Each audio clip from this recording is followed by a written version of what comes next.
Good morning. Welcome to day 24 of Bible in a Year. Today we are going to be, like we've done every day, exploring through the Bible in 365 days, going from Genesis to Revelation. Right now we're in the period of the patriarchs, and we're following the adventure timeline by Jeff Cavins. And we're also following together with the New International Version.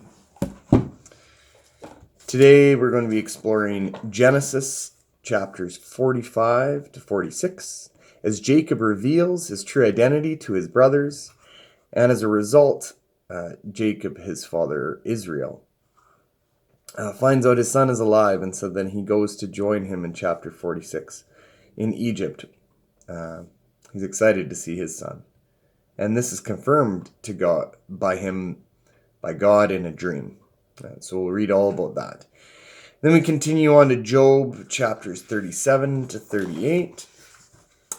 And we hear again Elihu and his discourse towards Job. And then chapter 38, we have a new player in this. The Lord answers Job out of the storm in chapter 38. And so we get to hear the power of God's argument, and it's a doozy. Again, we'll be in Proverbs chapter 4, 20 to 27, as we end chapter 4, and Solomon speaks to his son, saying, "Cling to his words of wisdom in order that he might keep his foot from evil." So let's start in Genesis chapter 45. Then Joseph could no longer control himself before all his attendants, and he cried out, "Have anyone leave my presence?" So there was no one with Joseph when he made himself known to his brothers. And he wept so loudly that the Egyptians heard him, and Pharaoh's household heard about it. Joseph said to his brothers, "I am Joseph. Is my father still living?" But his brothers were not able to answer him because they were terrified at his presence. Then Joseph said to his brothers, "Come close to me." When they had done so, he said, "I am your brother Joseph, the one you sold into Egypt. Now do not be distressed, and don't be angry with yourselves for selling me here, because it was to save lives that God sent me ahead of you. For 2 years now there has been famine in the land, and for the next 5 there will not be plowing and reaping. But God sent me ahead of you to preserve for you a remnant on earth, and to save your lives by a great deliverance. So then it was not you who sent me here, but God.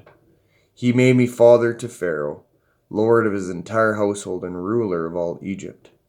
Now hurry back to my father and say to him, 'This is what your son Joseph says. God has made me lord of all Egypt. Come down to me, don't delay. You shall live in the region of Goshen, and be near me, you and your children and your grandchildren, your flocks and herds and all you have. I will provide for you there, because 5 years of famine are still to come. Otherwise, you and your household and all who belong to you will become destitute. You can see for yourselves, and so can my brother Benjamin, that it is really I who am speaking to you. Tell my father about all the honor accorded me in Egypt, and about everything you have seen, and bring my father down quickly." Then he threw his arms around his brother Benjamin and wept, and Benjamin embraced him, weeping. And he kissed all his brothers and wept over them. Afterwards his brothers talked with him.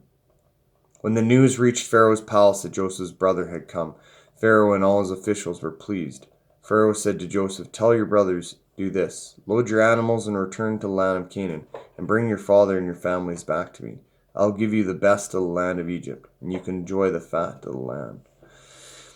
You are also directed to tell them, "Do this. Take some carts from Egypt from your children and from your wives, and get your father, and come. Never mind about your belongings, because the best of all Egypt will be yours." So the sons of Israel did this. Joseph gave them carts, as Pharaoh had commanded, and he also gave them provisions for their journey.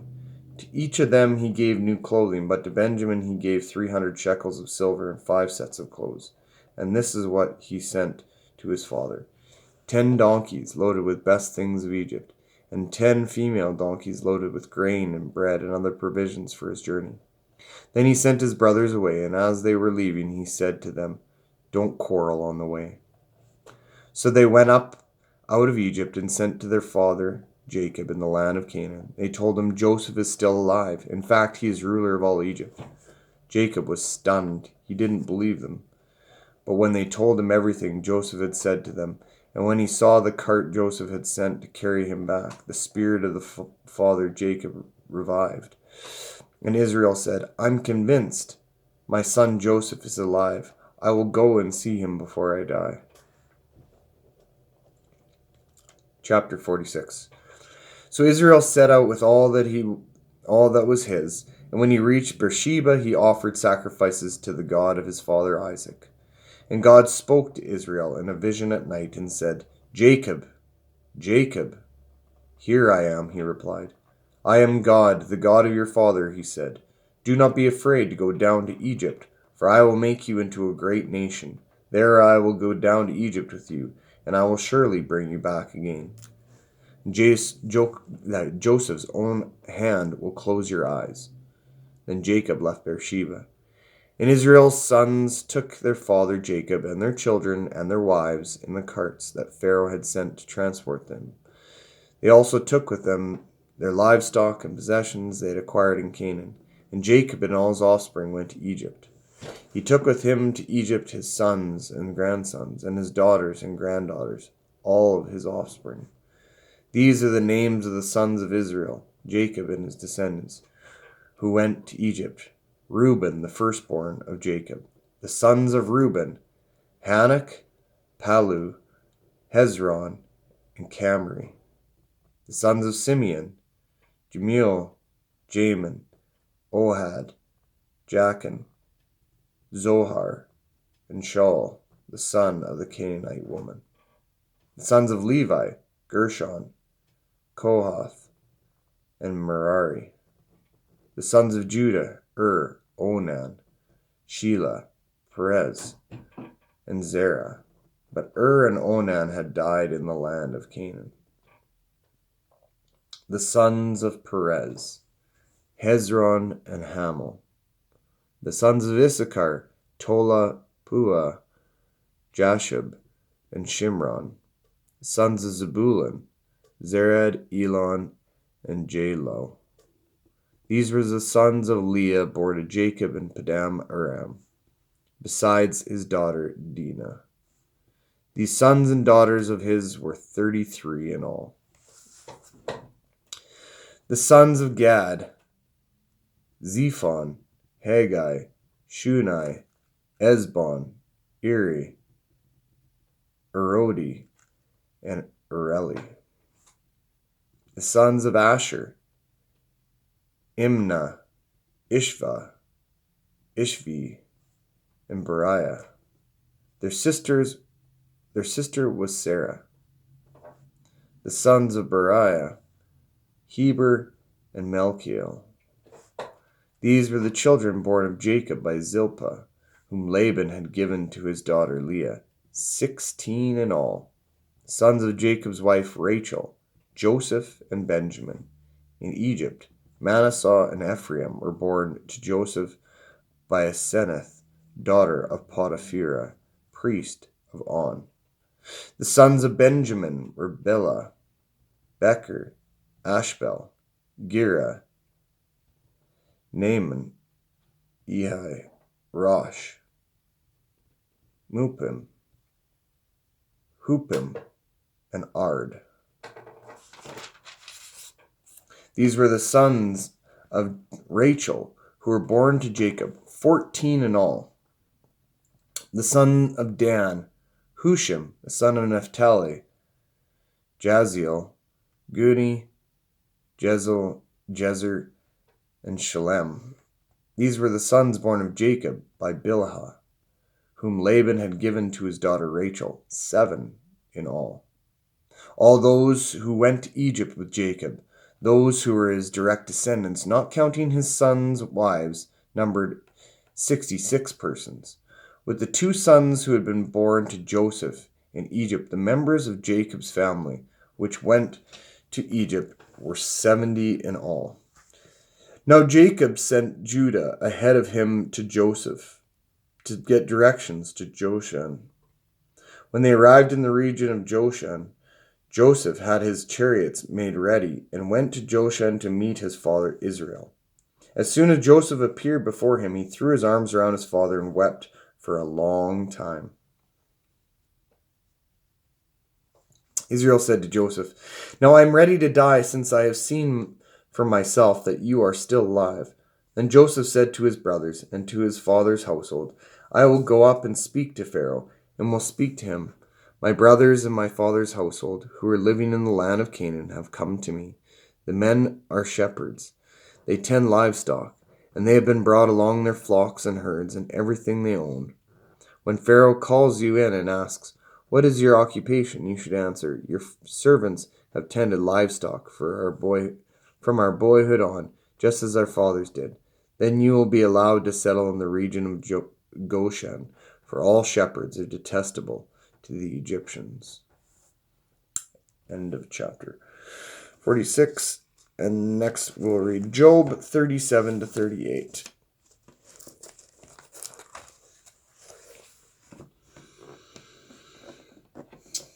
Response by Elihu. At this my heart pounds and leaps for its place. Listen to the roar of his voice, to the rumbling that comes from his mouth. He unleashes his lightning beneath the whole heaven, and sends it to the ends of the earth. After that comes the sound of his roar. He thunders with his majestic voice. When his voice resounds, he holds nothing back. God's voice thunders in marvelous ways. He does great things beyond our understanding. He says to the snow, "Fall on the earth," and to the rain shower, "Be a mighty downpour," so that all men he has made may know his work. He stops every man from his labor. The animals take cover. They remain in their dens. The tempest comes out from its chamber, the cold from the driving winds. The breath of God produces ice, and the broad waters become frozen. He loads the clouds with moisture. He scattered his lightning through them. At his direction they swirl around over the face of the whole earth, to do whatever he commands them. He brings the clouds to punish men, or to water his earth and show his love. Listen to this, Job. Stop and consider God's wonders. Do you know how God controls the clouds and makes the lightnings flash? Do you know how the clouds hang poised? Those wonders of him who is perfect in knowledge. You who swelter in your clothes when the land lies hushed under the south winds, can you join him in spreading out the skies, hard as a mirror of cast bronze? Tell us what we should say to him. We cannot draw up our case because of our darkness. Should he be told that I want to speak? Would any man ask me to swallow up? Now, no one can look at the sun, bright as it is in the sky, after the wind has swept them clean. Out of the mouth he comes in golden splendor. God comes in awesome majesty. The Almighty is beyond our reach and exalted in power. In his justice and great righteousness he does not oppress. Therefore man reveres him. For does he not have regard for all the wise in heart? Chapter 38.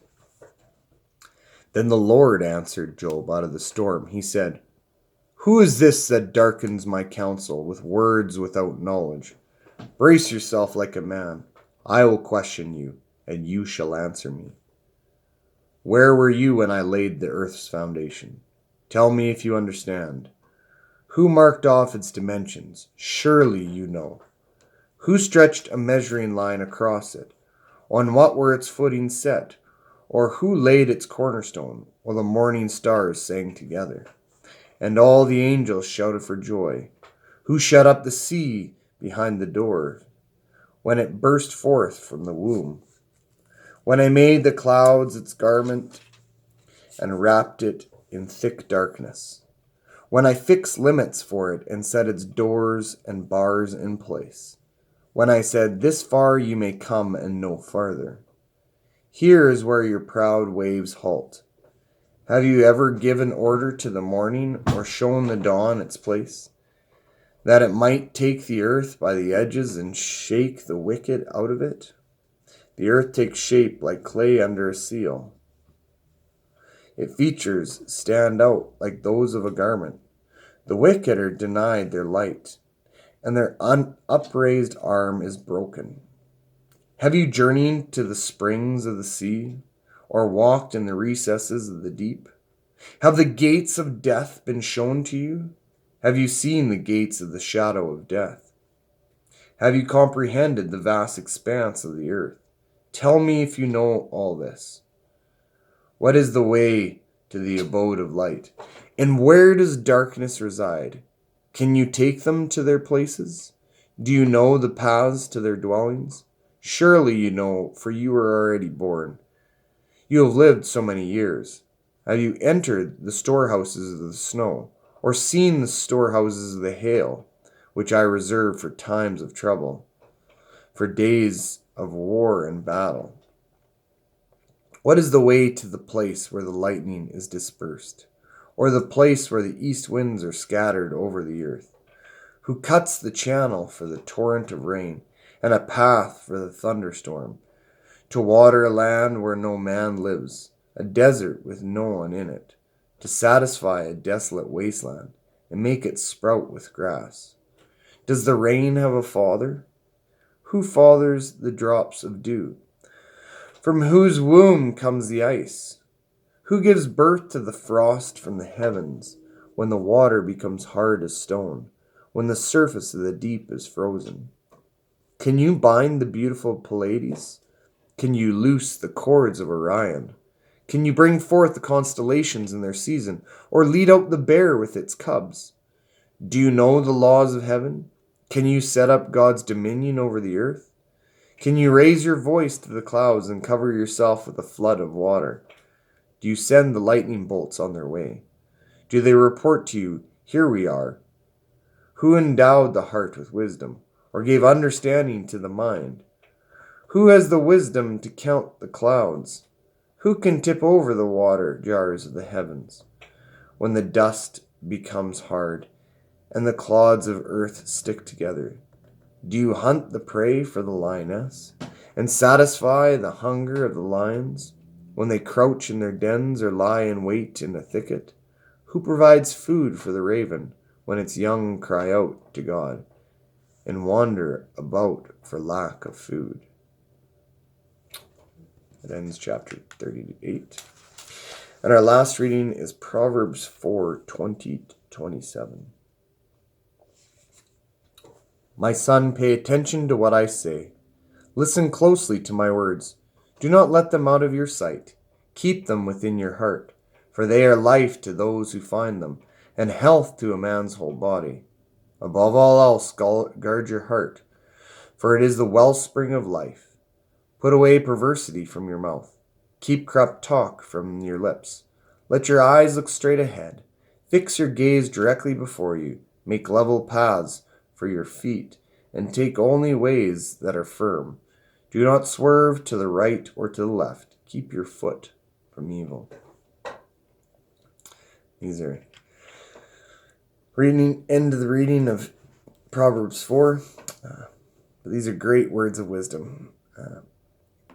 We should always strive to guard one another's hearts. As Solomon says, it's the wellspring of life. That's why we should watch about what we see and what we hear and what we take in, that we make our paths level. We also look at the reading from Job. We see Elihu continue speaking about the things of Job. And then we see the verse 38.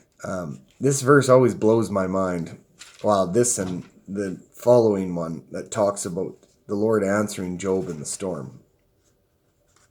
There's a lot of things I know in the Bible, but once it gets to this part, God loses me.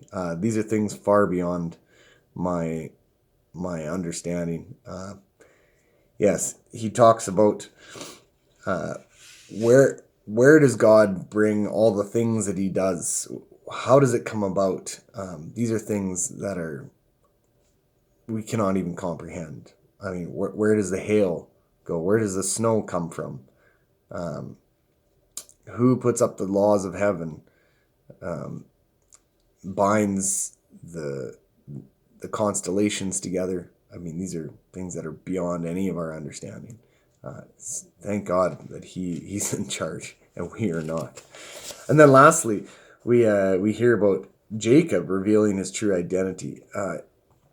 Again, I find this part with him and his brothers is just so beautiful. They reconcile together, and he hugs and kisses them, and then he welcomes them all to live with him in Goshen.